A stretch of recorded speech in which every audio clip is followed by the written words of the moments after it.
na ang pinakagusto niyong part. Magluluto na tayo. Anong recipe ba ang i-share niyo sa mga kapitbahay? Sinigang. Bagong-bago. Bagong-bago yan. Bakit po sinigang ang pinili niyong i-share? Childhood, recipe lagi. Talaga? Bahay, hanggang ngayon. Siyempre, feeling ko lahat naman ng Filipino household. Pero kayo, saan niyo nakuha? Sa nanay ko. Napili ni Ronnie ang sinigang para maging featured recipe today dahil isa ito sa paboritong ulam ng kanyang pamilya. Sa pagluluto ng sinigang na spare ribs, kailangan natin ng mantika, sibuyas, spare ribs, pinagkuluan ng baboy, sinigang mix, seasoning, luya, okra, kangkong, kamatis, at talong. Pakilala niyo na po yung kasama natin today na kampanya. Ladies and gentlemen, mga kapitbahay ba? Mga kapitbahay, please help me welcome ang Vice President ng Project Ngiti Foundation, Attorney Johnny Croce. Come on in! Ayan.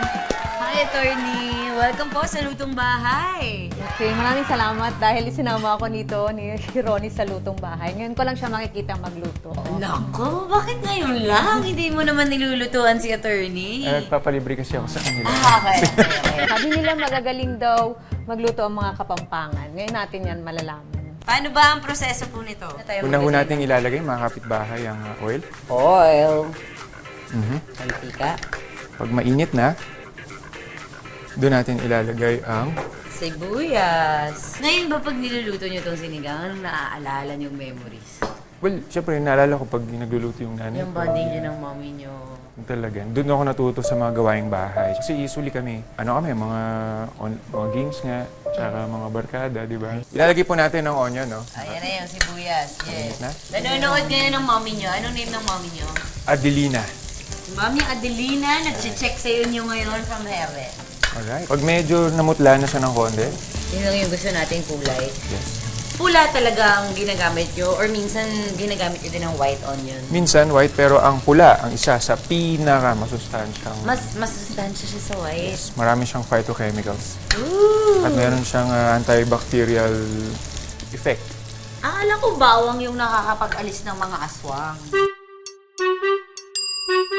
Kahit yung mga ibang singers, nilalagay yung sibuyas sa bawat bintana para Bakit? yung hangin nalilinis. No way! Yeah, kaya maamoy mo pag pumasok ka sa Bahay ng sa mga ng mga singers. singer.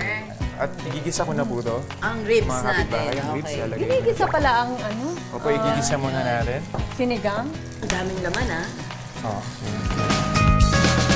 Tapan muna natin yan. Although hindi pa talaga Pasko, pero ngayong Christmas season, meron po kaming Hindi rin matatawaran ang dedikasyon ni Ronnie sa pagtulong sa iba. Itinatag niya ang Project Ngiti Foundation noong 2022 na naglalayon makatulong sa mga batang may cleft lip at cleft palate. Pero paano naman nag-umpisa yung Project Ngiti Foundation? Yes. Paano po nag-start yun? Birthday ko, may isa akong pina-operang bata na may cleft. And it was very successful in a way na nakita ko yung significant nung pangyayaring yun. It's a long-term project and binago ko yung buhay ng bata. Yung mula sa wala siyang labi, karoon na.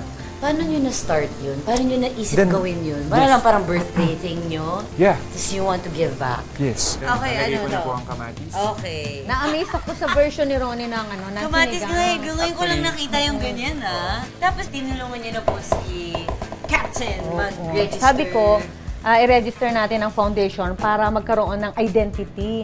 Kasi ang dami niyang charity works. Kung merong identity, mas mas kumakalat, mas Totoo din. may Yung label. mga taong may kailangan, alam din nila kung saan sila lalapit.